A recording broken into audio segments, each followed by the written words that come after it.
నీ కోసం జీవిస్తే నీలోనే జీవిస్తావు, జనం కోసం జీవిస్తే జనంలో నిలిచిపోతావు. క్యాస్ట్లెస్ క్లాస్లెస్ సొసైటీ సాధనే ధ్యేయంగా పోరాడినటువంటి ఒక మహోన్నతమైన వ్యక్తి గురించి ఈరోజు వీడియో అయితే ఉంటుంది. ఎవరన్నా బోర్గా ఫీల్ అయితే మటుకు వీడియోని స్కిప్ చేసేయండి. మీతో పాటు మీ పిల్లలకు కూడా ఏదన్నా అంబేద్కర్ గారి గురించి ఇన్ఫర్మేషన్ ఇవ్వచ్చు అనుకుంటే మటుకు ఈ వీడియోని తప్పకుండా చూడండి. Welcome back to our channel Vallabha designs. Hi friends, అందరూ ఎలా ఉన్నారు? బాగున్నారా? నేనైతే చాలా బాగున్నాను. మీరందరూ కూడా బాగుండాలని కోరుకుంటున్నాను. విజయవాడలో ఉన్నటువంటి స్టాచ్యూ ఆఫ్ సోషల్ జస్టిస్, అదేనండి అంబేద్కర్ స్టాచ్యూని అయితే చూడడం జరిగింది. మరి నేను ఒక్కదాన్నే చూస్తే సరిపోదు కదా, నాతో పాటు మీరు కూడా చూసేయాలి కదా, చూసేయండి. బయట వచ్చేసరికి మనకి పార్కింగ్కి విశాలమైనటువంటి ప్లేస్ ఉంది. దీనికి టికెట్ అది కూడా ఉంది. దాని కాస్ట్ అదంతా కూడా నేను స్క్రీన్ మీద పెడుతున్నాను, చూసేయండి. లోపల చూసినట్లయితే ఇంద్రభవనం లాగా ఉందండి. ఆయన యొక్క పుట్టుక దగ్గర నుంచి ఆయన చనిపోయే వరకు ఆయన చేసిన ప్రతి పనిని కూడా అక్కడ ఇలా చక్కగా ముద్రించి పెట్టారు. దానికి సంబంధించిన ప్రతి పిక్కు కూడా ఇక్కడ ఉందండి. దానికి సంబంధించిన ప్రతి ఇన్ఫర్మేషన్ కూడా క్లుప్తంగా అక్కడ రాయటం అనేది జరిగింది. దీని గురించి నాకు తెలిసింది, నేను కొంత తెలుసుకుని మీ దాకా అయితే తీసుకురావటం జరిగింది. ఏప్రిల్ 14, 1891లో మధ్యప్రదేశ్లోని మోవ్ అనే విలేజ్లో మహర్ అనే కులంలో జన్మించిన కారణంగా ఈయన తీవ్ర కుల వివక్షతను ఎదుర్కొన్నట్లుగా మనం చిన్నప్పటి నుంచి చదువుకున్న విషయం. ఇది అందరికీ తెలిసింది కూడానండి. కుల మత వర్గ వైషమ్యాలు లేని జాతి కోసం అహర్నిశలు శ్రమించిన దార్శనికుడు డాక్టర్ బిఆర్ అంబేద్కర్. ప్రతి దళితుడి పుస్తకంలో ఈయన అక్షరం. మహారచయిత, పాలనా దక్షుడు, అంతర్జాతీయ స్థాయిలో భారత కీర్తి పతాకాలను రెపరెపలాడించిన ధన్యజీవి అంబేద్కర్. భారత రాజ్యాంగాన్ని అత్యుత్తమంగా రచించి ప్రపంచం గర్వించదగిన గొప్ప మేధావి, మహావిద్యావేత్త, గొప్ప దేశభక్తుడు. చట్టసభల్లో దళితుల స్వరాన్ని వినిపించిన పార్లమెంటేరియన్. నీ కోసం జీవిస్తే నీలోనే జీవిస్తావు, జనం కోసం జీవిస్తే జనంలో నిలిచిపోతావు అని చెప్పేవారంట. క్యాస్ట్లెస్ క్లాస్లెస్ సొసైటీ సాధనే ధ్యేయంగా పోరాడిన ప్రభంజనం డాక్టర్ బిఆర్ అంబేద్కర్. ఈయన దళిత కులానికి చెందిన వ్యక్తి కారణంగా తరగతి గదిలోనికి వెళ్ళి చదువుకోవటానికి కూడా అవకాశం లేక తరగతి గది బయటే కూర్చుని నుంచుని క్లాసులు వినే నోట్స్లు అవి ప్రిపేర్ చేసుకునేవారంటండి. మరి ఒక చిన్న లెక్కల ప్రాబ్లం సాల్వ్ చేయడానికి క్లాస్లో ఉన్న వారికంటే క్లాస్ బయట ఉన్నటువంటి అంబేద్కర్ గారు చేయడానికి ముందుకు వచ్చినప్పుడు క్లాస్లో ఉన్న పిల్లలందరూ కూడా నిరాకరించినట్లుగా. ఎందుకు అంటే బోర్డ్ బ్యాక్ సైడ్న వాళ్ళ లంచ్ బాక్సెస్ అవి ఉన్నవి, తను వస్తే మాకు అవి తినటానికి పనికిరావు అని కారణం చెప్పినప్పుడు అక్కడ ఉన్నటువంటి ఉపాధ్యాయులు కూడా చలించినట్లుగా. మరి అదే ప్లేస్లో ఉన్న అంబేద్కర్ గారు ఎంతో ఫీల్ అయ్యే ఉంటారు కదండి. కులం పేరుతో ఆయన చుట్టూ ఉన్నవారు ఆయనను ఎంత అణిచివేసినా ఎక్కడ కూడా ఆయన అణగారిపోకుండా అణిచివేయబడిన ప్రతిసారి ఒక నిప్పు కణంలా మారి మన భారత రాజ్యాంగాన్ని రచించే స్థాయికి ఆయన ఎదిగాడు అంటే ఇంతకంటే నిదర్శనం ఏం కావాలంటారు? ఈయన సుమారు 65 సంవత్సరాలు బ్రతికారంటండి. ఈ 65 సంవత్సరాలలో ప్రపంచవ్యాప్తంగా ఉన్న విశ్వవిద్యాలయాల నుండి 32 డిగ్రీస్ పొందుకున్నారంట.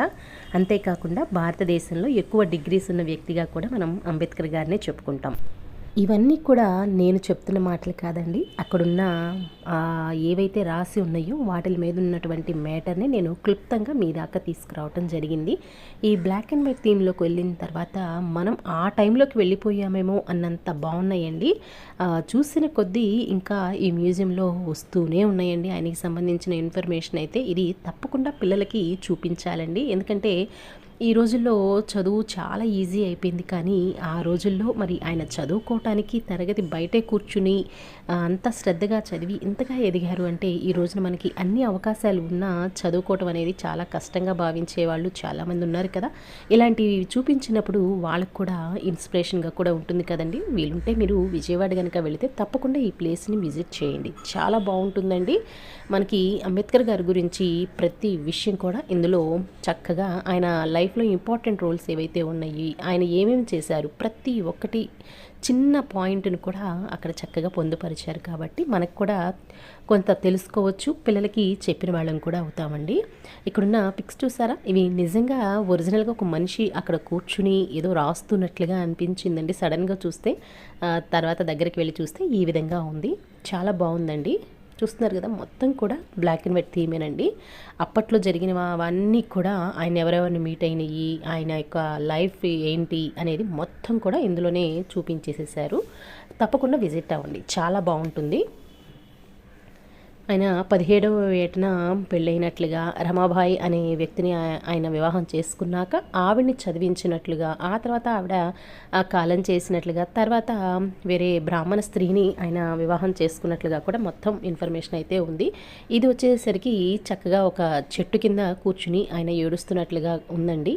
ఇదంతా కూడా ఆర్టిఫిషియల్ ట్రీయే. నేను ఈ చెట్టు కిందే కూర్చుని ఎందుకు ఆయన పిక్ ఇట్లా ఎందుకు పెట్టారా అనేది నేను సెర్చ్ చేసినప్పుడు దానికి సంబంధించిన ఇన్ఫర్మేషన్ కూడా మనకి గూగుల్లో అయితే ఉంది.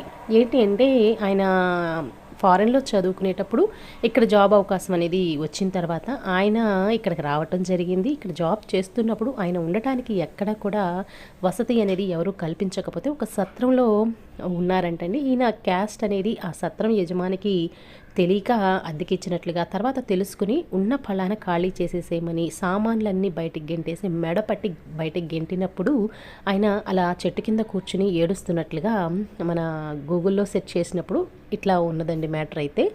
చూస్తున్నారు కదా, ఇలా చూసిన కొద్దీ వస్తూనే ఉన్నాయండి ఆయనకి సంబంధించిన ఇన్ఫర్మేషన్కి సంబంధించినవన్నీ కూడా.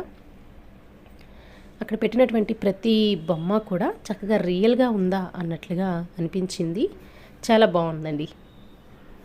ఇంకా నేను ఎక్కువ మ్యాటర్ అయితే మీకు చెప్పి నేను విసిగించాలి అని అనుకోవటం లేదు. తెలుసుకుంటే మటుకు చక్కగా పిల్లలకి ఇన్ఫర్మేషన్ ఇచ్చినట్లుగా ఉంటుంది. వాళ్ళకి చూపించండి వీలుంటే గనక. మరీ చెప్తున్నానని అనుకోవద్దు. రాజ్యాంగాన్ని 2 సంవత్సరాల 11 నెలల 18 రోజుల్లో కంప్లీట్ చేశారని అందరికీ తెలిసిందే కదండి. మరి దాని యొక్క ప్రతులను రాయటానికి ప్రేమ్ బిహారీ నారాయణ్ రజైదా అనే వ్యక్తిని అప్పటి పిఎం అయినటువంటి నెహ్రూ గారు అడిగినప్పుడు